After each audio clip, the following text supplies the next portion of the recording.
바리새인과 사두개인들이 예수님께 와서 예수를 시험했습니다. 시험했다는 것은 예수님을 좀 어렵게 만들고 곤란하게 만든다는 뜻입니다.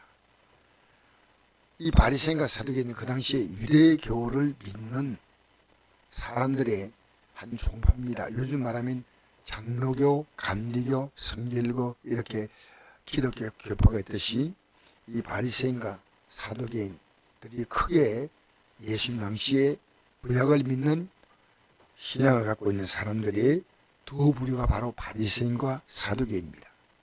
그 예수님을 지금 곤란하게 만드는 겁니다. 하늘로부터 오는 표적을 보여달라는 겁니다. 예수님께서 하늘에서 정말 오신 것이 분명하면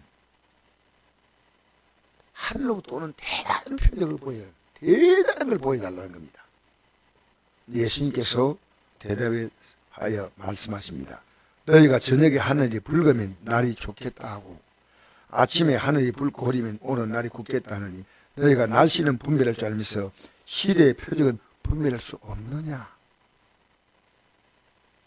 그러면서 악하고 엄나는 세대가 표적을 구하나 요나의 표적밖에는 보여줄 표적이 없느니라 하시고 그들을 떠나가시니라. 지금 이스라엘 민족이 당한 이 사건은 시대의 표적을 분명히 알아야 된다는 겁니다. 그럼 시대의 표적이 뭐냐? 이 성경에 보면 하나님이 지금 이 당하는 모든 인생의 수많은 문제들을 특히 이스라엘 민족을 통해서 하나님 말씀이 어떻게 이루어지고 있느냐를 잘 보여주는 사건들입니다. 그래서 예수님이 오셔서 메시지를 전하시죠. 회개하라, 천국에 가까이 왔다. 그들은 회개하라고 하는 하나님 말씀에 대한 관심을 갖지 않고 그들은 로마 정부로부터 빨리 벗어나서 자유로운 국가가 되고 싶다는 마음이었습니다. 이미 예수님이 이 땅에 오실 때 그들은 로마 제후에 60년 이상 지금 압박을 받고 우리가 일제 36년 고통을 받듯이 그렇게 이스라엘 민족은 고통을 받고 있었습니다.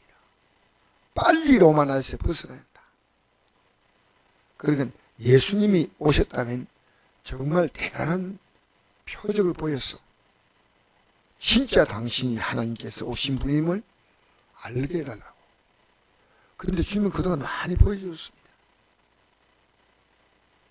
첫 번째 표적인 가나의 혼인잔치에서 물을 포도로 바꾸는 사건부터 시작해서 병자를 고치고 심지어 죽은 자를 살리시고 또 굶주린 무리들에게 한 손에 도시락을 가지고 기도하니까 그 수천 수만의 무리들이 배부르게 먹는 사건들, 더 이상 보여줄 것이 없을 만큼 주님은 많은 기적을 보여주었습니다.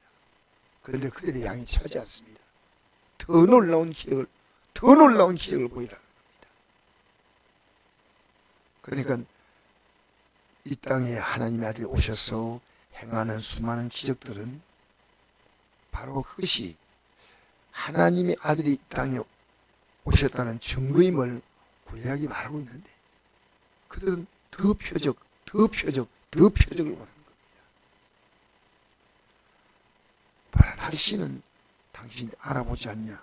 아침에 저녁에 하늘이 붉으면 날이 좋겠다고 아침에 하늘이 붉고 흐리면 날이 굳겠다 한다. 왜 이 시대를 볼 수 있는 게 없느냐? 이 문제는 지금 기적을 보여줄 사건이 아니고 회개할 일이다. 그래서 내가 너희들이 회개할 수 있도록 요나의 표적을 보여주겠다. 요나의 표적. 요나의 표적이 뭡니까? 요나라는 사람은 하나님께서 니느웨에 가서 복음을 전하라고 그를 보냈지만 그는 니느웨가 너무 싫었습니다. 유대인들을 괴롭히는 니느웨 사람들은 망해야 한다고 생각하는 사람이었습니다. 하나님이 가라고 하는 니느웨의 반대쪽 다시스, 요즘 말하면 스페인 쪽으로 간 겁니다. 저 북쪽으로 가야 하는데 니느웨는 저 북쪽 이란, 이라크 그쪽입니다. 그런데 저 반대로 간 겁니다. 그러자 요나가 타고 간 배가 큰 풍랑을 만나자 배 선원들이 말합니다. 지금 풍랑 올 때가 아닌데 왜 풍랑이 왔느냐? 누군가 여기에 하늘에 큰 죄를 지은 사람이 있다. 그 사람을 물에 던져 넣으면 이 풍랑이 멎을 것이다. 그래서 제비를 뽑았는데 그 제비가 희한하게 정말 하나님께서 그렇게 정하신 거지요. 요나가 제비가 뽑혔습니다. 그래서 그들은 안타깝지만 요나를 그 풍랑이는 바다에 던졌더니 배가 잔잔해지고 바다가 잔잔해지고 요나는 큰 물고기를 삼켰습니다.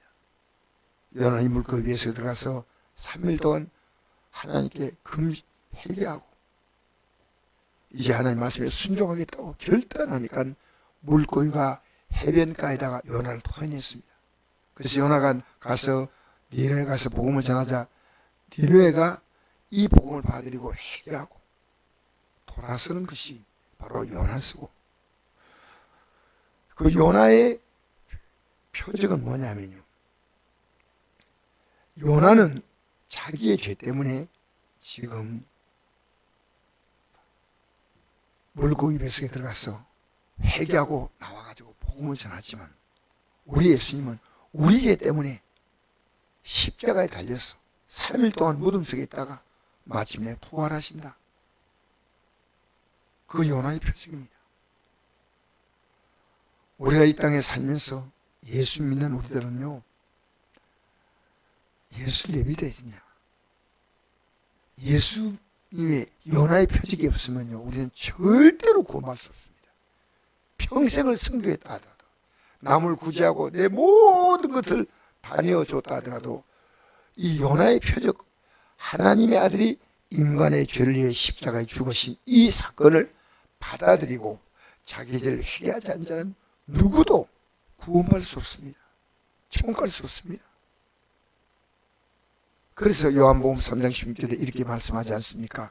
하나님의 이처럼 사랑하사 독생자를 주었으니 이런 걸 믿는 자마다 멸망하지 않고 영생을 얻게 하려 하십니다. 믿는 자, 뭘 믿습니까? 하나님의 아들이 이 땅에 오셔서 우리의 죄를 위해 십자가에 못 박혀 죽으심으로 그 공로로 말미암아 내가 회개하면 지가 살았던 잘못된 모든 죄, 무엇이 가장 잘못된 겁니까? 하나님이 만물의 주인이시고 생명의 주인이신데 하나님 없이 내 마음대로 내가 하나님처럼 살았던 죄입니다. 내 뜻대로 살았고 내 마음대로 살았고 내 욕심대로 살았고 내가 모든 것이 중심이었습니다. 그런데 이제는 내 인생의 생명의 주인, 창조의 주님, 심판의 주님을 알은 겁니다. 그리고 회개하고, 그 우리 회개만 되는 게 아니고 이 회개에 대한 합당한 이 죄값을 지불하신 것이 바로 십자가의 죽음이에요. 그게 요나의 표적이에요. 역사상 가장 위대한 표적은 하나님이 이 땅에 사람 몸을 입고 오셔서 나를 죽으셨던 겁니다. 그 요나의 표적. 우리는 오늘 교회에서요, 요나의 표적을 믿어야 됩니다. 그리고 회개해야 됩니다. 더더구나 우리는 이 요나의 표적을 우리의 삶으로 가져가야 됩니다. 왜냐하면 그 표적을 받아들이면 요나가 회개하고 니느웨 가서 복음을 전했듯이 우리도 회개하고 이 나의 십자가에 죽으신 이 예수님의 놀라운 복음을 니느웨 같은 이 생에서 전해야 된다는 겁니다. 그래서 요나의 표적은 주님이 행하셨지만 그 표적을 우리가 받아들여야 됩니다. 그런데 유대인들은 뭐합니까? 표적이 아니고, 이런 요나의 표적이 아니고 뭔가 신기한 걸 보여주고 뭔가 대단한 걸 보여주고 로마 정부에서 벗어나게 하고 이 나라의 자유와 평화가 오도록, 하나님은 그렇게 말씀하지 않았습니다. 하나님은 신명기 3장 15절 이하에 보니까 내가 내 앞에 복과 저주를 두었다. 내 복을 택하라. 유대인들은 말씀을 듣고도 복을 택하지 않았습니다. 저주를 택했습니다. 우리는 회개해야 됩니다. 저주를 택한 것을 회개하고 다시 복을 택해야 됩니다. 하나님 말씀이 바로 복이에요. 이걸 택하고 이 저주에 시달리는 인생들에게 이 복음을 전하는 겁니다. 오늘 교회는요, 바로 요나의 표적을 교회가 꼭 붙들고 날마다 회개하고 날마다 복음 전하면서 살아야 됩니다. 우린 지금 우리의 삶 가운데 어떤 하나님이 놀라운 표적을 보여달라고 구하지만 그것은 이 바리새인과 사두개와 똑같습니다. 요나의 표적, 회개하면 회복됩니다. 회개하라, 천국이 가까이 왔느니라. 할렐루야. 회개해야 됩니다. 나의 죄. 우리 가정이 왜 어렵습니까? 내 가족들의 죄가 있습니다. 그 죄를 회개해야 됩니다. 그래서 니네 가서 복음 전했던 요나처럼 우리도 복음 전해야 돼요. 하나님 말씀을 듣고 요나가 니네 가서 복음 전했듯이 우리는 열심히 십자가의 공로를 받아들이고 이 복음을 전해야 하는데 우리의 삶이 쓰임 받는다면 얼마나 귀하겠습니까? 요나의 표적, 회개하고 지금까지 잘못 살았습니다. 잘못했습니다. 회개하고 돌이킨다면 모든 것이 다 정서로 복귀되며 하나님의 은혜가 넘치며 시편 23편에 기록된 말씀대로 주의 선하심과 인자심이 평생 나를 따르니 내가 여호와의 집에 영원히 가리.